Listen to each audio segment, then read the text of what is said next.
Hello बच्चों, इस video में बात करेंगे हम एक और इम्पोर्टेंट टॉपिक की, जिसका नाम है torque on A current carrying loop in uniform magnetic field and magnetic dipole moment. ठीक है।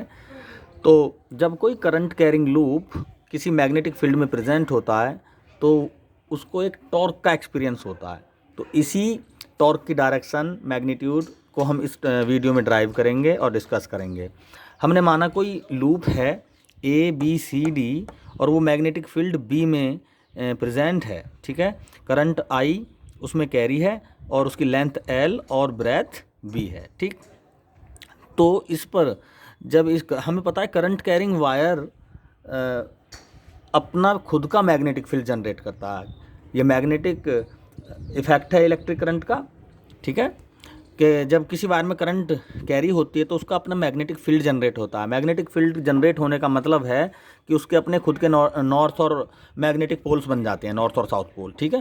तो अब जैसे करंट कैरिंग सोलेनॉइड थी तो वो एक मैग्नेट की तरह काम करती थी, तो उसमें बहुत सारे लूप हैं। यहाँ पर ही बहुत सारे लूप हो सकते हैं, लेकिन फ़र्क ये है कि ये कोई सिलेंड्रिकल बॉडी पर वाइंडिंग नहीं है वायर्स की। हम एक रेक्टेंगुलर लूप की कोइल है। ठीक है। ये भी कोइल इसको कह सकते हैं रेक्टेंगुलर फॉर्म में, जिसकी लेंथ L और ब्रेथ B। तो ये कुछ इस तरह से रखी है जैसे हमारे पास ये रेक्टेंगुलर बॉडी है, कोई ये बॉडी है रेक्टेंगुलर बॉडी। तो इसकी लेंथ मैग्नेटिक फील्ड के साथ 90 डिग्री पर है और ब्रेथ 0 डिग्री पर है। ठीक है। ये मैग्नेटिक लाइन है कोई। ठीक है। ये मैग्नेटिक लाइन है। तो ये मार्कर मैग्नेटिक लाइन की तरह अगर हम इसको देखें तो लेंथ 90 डिग्री पर है ये इसकी, और ब्रेथ इसकी 0 डिग्री पर है। ठीक है। तो इस कंडीशन में 90 डिग्री होने की वजह से इस वायर पर साइड AD पर फोर्स लगेगा, जिसकी वैल्यू होगी F=IBL, और जिसकी डायरेक्शन हम फ्लेमिंग्स लेफ्ट हैंड रूल से इजीली फाइंड करेंगे, जो इस वायर के प्लेन के डाउनवार्ड डायरेक्शन में होगी। दूसरी तरफ BC लाइन पर भी एक फोर्स लगेगा IBL, और उसकी डायरेक्शन परपेंडिकुलर अपवार्ड डायरेक्शन होगी, इस तरह से। ठीक है। तो इस साइड पर इस तरह से फोर्स अप्लाई होगा और इस साइड पर डाउनवार्ड डायरेक्शन में फोर्स होगा। तो ये कपल बन जाएगा, जिनके बीच की डिस्टेंस इस लूप के करंट कैरिंग लूप, जो रेक्टेंगुलर लूप है कोइल, इसकी जो ब्रेथ है ये इन दोनों जब चूँकि ये परपेंडिकुलर हैं दोनों, इसी डाउनवार्ड डायरेक्शन में और ये अपवार्ड डायरेक्शन में, दोनों के बीच के लाइन ऑफ एक्शन के बीच की डिस्टेंस B होगी कुछ इस तरह से। ये B के एक साइड ये फोर्स है डाउनवार्ड और दूसरी साइड ये फोर्स है। तो ये कपल बन गया। ये इसको रोटेट कराने की कोशिश करेगा और टॉर्क जनरेट करेगा, जिसका फॉर्मूला होता है F=B। F की प्लेस पे लिख देंगे IBL इंटू, और B हो जाएगी ये लेंथ, जो रेक्टेंगुलर कोइल जो है, रेक्टेंगुलर कोइल, इसकी ब्रेथ है ये B। तो यहाँ से हम L×B को एरिया लिख देंगे और B, और I=AB एक फार्मूला बन गया। I×A, ये M मीन्स मैग्नेटिक मोमेंट, और M×B। मैग्नेटिक मोमेंट की डायरेक्शन देख लेते हैं ज़रा इस कोइल में। ये भी एक M क्या है, वेक्टर क्वांटिटी है मैग्नेटिक मोमेंट की, और ये बहुत इम्पोर्टेंट पॉइंट है ये। या इसकी डायरेक्शन क्या होती है एक्चुअली, देखो जैसे ये कोइल है, इसमें जो करंट कैरी है ये एंटी क्लॉकवाइज है। ठीक है, इस तरह से। तो राइट हैंड रूल से अगर हम समझें तो एंटी क्लॉकवाइज करंट की वजह से मैग्नेटिक फील्ड की डायरेक्शन डाउनवार्ड होगी। ठीक, डाउनवार्ड होगी। डाउनवार्ड मीन्स इसके अपोजिट फेस से मैग्नेटिक लाइन निकलेंगी, यानी वो नॉर्थ पोल की तरह काम करेगा, और वो लाइन घूमकर इसी फेस में वापस आएंगी। तो हमारे सामने वाला फेस इस कोइल का साउथ पोल की तरह काम करेगा। तो ओवरऑल मैग्नेटिक फील्ड की डायरेक्शन यहाँ पर डाउनवार्ड है, प्लेन के नीचे की तरफ परपेंडिकुलर डाउनवार्ड। तो इसके अपोजिट मैग्नेटिक मोमेंट की डायरेक्शन होती है। ठीक है। तो ये मैग्नेटिक मोमेंट की डायरेक्शन प्लेन के परपेंडिकुलर अपवार्ड डायरेक्शन में होगी, और ये जो वेक्टर है ये इस साइड के परपेंडिकुलर प्लेन की डायरेक्शन को शो कर रहा है कुछ इस तरह से। तो ये इस साइड, ये तो लेंथ होगी इसकी कोइल की, AD लेंथ है, और DC और AB ये ब्रेथ है, और ब्रेथ के परपेंडिकुलर प्लेन की डायरेक्शन को शो कर रहा है ये वेक्टर A। ठीक है। ये वेक्टर A इस ब्रेथ की डायरेक्शन को शो कर रहा है यहाँ पर। यहाँ पे लिख रखा है परपेंडिकुलर वेक्टर और magnetic moment will be in same direction. तो ये जो वेक्टर है, प्लेन का वेक्टर परपेंडिकुलर होता है, ये मैग्नेटिक मोमेंट की डायरेक्शन में ही है यहाँ पर, ठीक है। ये पहली कंडीशन है टॉर्क फाइंड करने की, जब हमारा रेक्टेंगुलर लूप कुछ इस तरह से है यहाँ पर रखा हुआ। लेकिन अगर हम इसको थोड़ा सा, इस लूप को थोड़ा सा हम ऐसे घुमा दें, तो देखें इसकी लेंथ पर तो मैग्नेटिक फील्ड 90 डिग्री पर ही रहेगा, लेकिन ब्रेथ पर मैग्नेटिक फील्ड के साथ कुछ एंगल बन जाएगा, लेकिन वो इतना फोर्स जनरेट नहीं करेंगी जो ये जो लूप है ये इस तरह से घूमने लगे। लेंथ के अलोंग ही फोर्स अफेक्टेड होगा, यही इस तरह से घुमाएगा इसको, है ना, ऐसे। तो चूँकि लेंथ के अकॉर्डिंग जो फोर्स है उसकी वैल्यू IBL sin 90, यानी मैक्सिमम फोर्स जो काम कर रहा है वो लेंथ के अकॉर्डिंग ही कर रहा है, क्योंकि अगर हमने लूप को इस तरह से घुमा भी दिया तब भी मैग्नेटिक लाइन लेंथ के अलोंग 90 डिग्री पर होंगी। और इस कंडीशन में ये जो प्लेन है, प्लेन वेक्टर, ये थोड़ा सा मैग्नेटिक फील्ड के साथ थीटा एंगल बना लेगा, जैसा कि हमारा डायग्राम सेकंड में दिख रहा है, ठीक है। इस डायग्राम में देखते हैं, जब हमने इस रेक्टेंगुलर लूप को थोड़ा सा ऐसे घुमाया तो ये वेक्टर जो यहाँ पर ए दिख रहा है, ये यहाँ पर कुछ मैग्नेटिक फील्ड के साथ थीटा एंगल बना लेगा, ठीक है। लेकिन फोर्स की डायरेक्शन वैसी ही रहेगी। अब इसमें थीटा एंगल इस परपेंडिकुलर वेक्टर के साथ बन गया, वही एंगल एम यानी मैग्नेटिक मोमेंट के साथ भी बनेगा मैग्नेटिक फील्ड का, ठीक है। जो एंगल यानी मैग्नेटिक फील्ड के साथ ये थीटा एंगल जनरेट किया है, यही एंगल मैग्नेटिक फील्ड के साथ मैग्नेटिक मोमेंट फाइंड करेगा। ये बी है, क्योंकि वेक्टर ए और मैग्नेटिक मोमेंट की सेम डायरेक्शन होती है। क्लियर। अच्छा, इस कंडीशन में एक और इम्पोर्टेंट पॉइंट पर हमें ध्यान देना होगा। जितना ये वेक्टर, प्लेन वेक्टर या मैग्नेटिक मोमेंट ये इस तरह से है, ठीक है, यहाँ पर तो ये ऐसे था, क्लियर।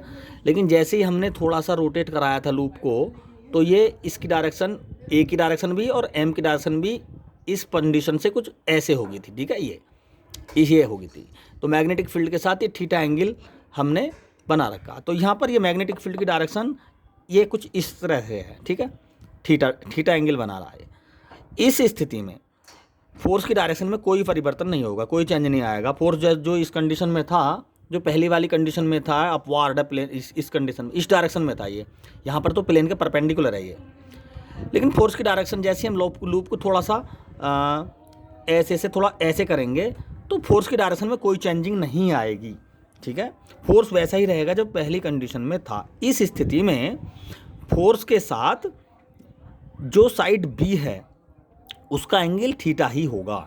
ये बहुत इंपॉर्टेंट पॉइंट है। यहाँ पे देखिए ज़रा, जो ये हमारा मैग्नेटिक मोमेंट का वेक्टर है, जैसे हमने लूप घुमाया तो ये ऐसे से कुछ ऐसे हो गया और मैग्नेटिक फील्ड के साथ थीटा एंगल बना लिया इसने। यही एंगल सेम फोर्स के साथ साइड बी बनाएगी, ठीक है। अगर हम इसको एक्टिविटी करके देखें तो ये हमारे एक लूप है, ठीक, और ये इसकी लेंथ है, ये लेंथ है और ये ब्रेथ है, क्लियर। फोर्स की डायरेक्शन ये है, क्लियर। ये तो जैसे ही हम इस लूप को थोड़ा सा रोटेट करेंगे, ऐसे करेंगे, तो बी साइड जो होगी वो फोर्स के साथ थीटा एंगल क्रिएट करेगी, ठीक है। ये हमें ध्यान रखना है। तो अगर फोर्स की डायरेक्शन ये है, या ये मान लो साइड, ठीक है, फोर्स कहाँ लगेगा, लेंथ के अलोंग, और लेंथ, दो लेंथ के बीच में डिस्टेंस है बी, यानी एक लेंथ ये है और एक लेंथ ये, यहाँ भी देख सकते हैं इसमें एक लेंथ ये है, एक लेंथ ये है। फोर्स तो इन दोनों के बीच में लग रहा है और इन दोनों के बीच की डिस्टेंस है बी। तो फोर्स एक पॉइंट पे तो यहाँ पे लग रहा है और एक पॉइंट पे यहाँ पे लग रहा है, दोनों के बीच की डिस्टेंस बी है, लेकिन लाइन ऑफ एक्शन की डिस्टेंस यहाँ पर चेंज हो जाती है। तो हमने अभी भी बताया कि फोर्स साइड बी के साथ वही एंगल क्रिएट करेगा जो हमारा प्लेन वेक्टर यानी मैग्नेटिक मोमेंट का वेक्टर मैग्नेटिक फील्ड के साथ जनरेट कर रहा है। तो वो थीटा जनरेट कर रहा है, तो यहाँ पर भी एंगल थीटा ही होगा। लाइन ऑफ एक्शन के बीच की डिस्टेंस एक्स है और यहाँ से हम x is equal to B sine theta आराम से लिख सकते हैं। तो जिस कंडीशन में जो काम बी कर रहा था, इस कंडीशन में वो काम एक्स करेगा। यानी पहली कंडीशन में जो काम यहाँ तो डायरेक्ट फोर्स के बीच की लाइन ऑफ एक्शन सीधा बी होती, ठीक है, यानी रेक्टेंगुलर लूप के जो ब्रेथ थी वो सीधी force of line of action के बीच की डिस्टेंस। लाइन ऑफ एक्शन क्या होता है? फोर्स की डायरेक्शन है, ये डायरेक्शन है, ठीक है, ये डायरेक्शन इधर और एक ये डायरेक्शन। तो फोर्स के अलोंग जो भी डायरेक्शन है उसको लाइन ऑफ एक्शन बोलते हैं। और लाइन ऑफ एक्शन के बीच की distance means line of action के बीच की डिस्टेंस यानी परपेंडिकुलर डिस्टेंस। यहाँ बी थी, यहाँ पर एक्स है, तो जो काम यहाँ पर बी कर रही थी यहाँ पर एक्स करेगा और एक्स की वैल्यू है यहाँ पर बी साइन थीटा। ओवरऑल यहाँ पर साइन थीटा और लग जाएगा और साइन थीटा, क्लियर। तो ये हो जाएगा formula tau is equal to I A B sine theta. Number of turn N है तो ये टॉ इज इक्वल टू हो जाएगा N I A B sine theta. यहाँ से थीटा 90 डिग्री कर देंगे, वही tau is equal to N I A B हो जाएगा। और एन आई ए होता magnetic moment M cross B, ये आ गया। अब यहाँ पर एक पॉइंट और रह गया डिस्कस करने के लिए, टॉर्क की डायरेक्शन। देखो वेक्टर प्रॉपर्टी है, 3 वेक्टर क्रॉस प्रोडक्ट अगर 2 वेक्टर्स का हो रहा, तीसरा भी वेक्टर ही आएगा, इसका मतलब टॉर्क भी एक वेक्टर है, पहला पॉइंट। दूसरा पॉइंट, मैग्नेटिक मोमेंट जब थीटा 90 डिग्री है तो ये पहली वाली कंडीशन बन जाती है। मैग्नेटिक मोमेंट की डायरेक्शन ये है, क्लियर। मैग्नेटिक फील्ड की डायरेक्शन ये है, तो मैग्नेटिक मोमेंट और मैग्नेटिक फील्ड बी हो ये 90 डिग्री हो गए दोनों के बीच का एंगल, ठीक। अब ये दोनों क्वांटिटी मिलके क्या बनाती हैं? टॉर्क। तो torque according to vector property torque M और बी दोनों के परपेंडिकुलर होगी। तो टॉर्क की डायरेक्शन क्या होगी वो डिस्कस हमें करना है इसमें। देखें जरा, देखो ये फोर्स डाउनवार्ड डायरेक्शन में काम कर रहा है और ये अपवार्ड डायरेक्शन में। तो ऐसी कंडीशन में जो ये रोटेट करेगी, ये लूप रोटेट करेगा कुछ इस तरह से। यहाँ पे राइट हैंड रूल एक बार और लगा देंगे हम। देखो अगर ये क्लॉकवाइज रोटेट करेगा तो टॉर्क की डायरेक्शन थंब की डायरेक्शन के अकॉर्डिंग होगी, ठीक है। लेकिन यहाँ पर ये देख रहे हैं हम, ये चूंकि वेक्टर डाउनवार्ड है और ये अपवार्ड, तो ये मेरी फिंगर्स के अलोंग ना करके इसके अपोजिट करेगा, तो टॉर्क की डायरेक्शन भी क्या होगी? अपोजिट हो जाएगी, ठीक है, कुछ इस तरह से हो जाएगी। यानी अगर ये एंटी क्लॉकवाइज रोटेट करता तो इस डायरेक्शन में टॉर्क की डायरेक्शन होती, लेकिन अब डायरेक्शन अपोजिट होगी। यानी कहने का मतलब ये हुआ, मैं टॉर्क की डायरेक्शन ये है जो मेरे थंब की डायरेक्शन है, मैग्नेटिक मोमेंट की डायरेक्शन ये है, तो टॉर्क और मैग्नेटिक मोमेंट 90 डिग्री हो गया, और मैग्नेटिक फील्ड की डायरेक्शन ये है, तो मैग्नेटिक मोमेंट और मैग्नेटिक फील्ड के बीच का एंगल भी 90 डिग्री हो गया। तो इस कंडीशन में एक डायरेक्शन ये, एक डायरेक्शन ये और एक डायरेक्शन ये, तो तीनों डायरेक्शन ही आपस में क्या है? 90 डिग्री पर। और इस कंडीशन में जो हमारा टॉर्क होगा ये मैग्नेटिक मोमेंट और मैग्नेटिक फील्ड दोनों के ही परपेंडिकुलर है। देखो ये टॉर्क है और ये मैग्नेटिक फील्ड है, तो 90 डिग्री हो गया, और ये टॉर्क है, ये मैग्नेटिक मोमेंट है, यहाँ भी क्या हो गया? एंगल 90 डिग्री ही रहा। यानी हम कह सकते हैं क्लियरली मैग्नेटिक मोमेंट और मैग्नेटिक फील्ड दोनों पर ही टॉर्क 90 डिग्री है, ठीक है। और एम और बी ये आपस में 90 डिग्री हैं, मैग्नेटिक मोमेंट और मैग्नेटिक फील्ड एक दूसरे के ऊपर 90 डिग्री हैं, और टॉर्क इन दोनों के साथ 90 डिग्री है। कब? पहली वाली कंडीशन में, जब लूप की कंडीशन कुछ ऐसे थी, ठीक है। लेकिन जैसी लूप को हम ऐसे से थोड़ा सा ऐसे सेटअप कर दें इसके अंदर, तो मैग्नेटिक मोमेंट की डायरेक्शन बी की डायरेक्शन के साथ एक एंगल बनाएगी, और फोर्स की डायरेक्शन में कोई चेंज नहीं आएगा। फोर्स की डायरेक्शन साइड बी के साथ वही एंगल फॉर्म करेंगी जो मैग्नेटिक मोमेंट की डायरेक्शन बी के साथ मैग्नेटिक फील्ड के साथ फॉर्म करती हैं। ये इसका मेन बेसिक पॉइंट है, ये इसका की पॉइंट भी है इस पूरी टॉपिक का, कि भाई जो मैग्नेटिक मोमेंट की डायरेक्शन है इस सेकंड कंडीशन में जब हम लूप को ऐसे से ऐसे घुमाते हैं, तो मैग्नेटिक मोमेंट की डायरेक्शन बी के साथ जो एंगल फॉर्म करेगी वही फोर्स साइड बी के साथ, लूप की साइड बी है, फोर्स उसके साथ एंगल फॉर्म करेगा, ठीक है। Thank you.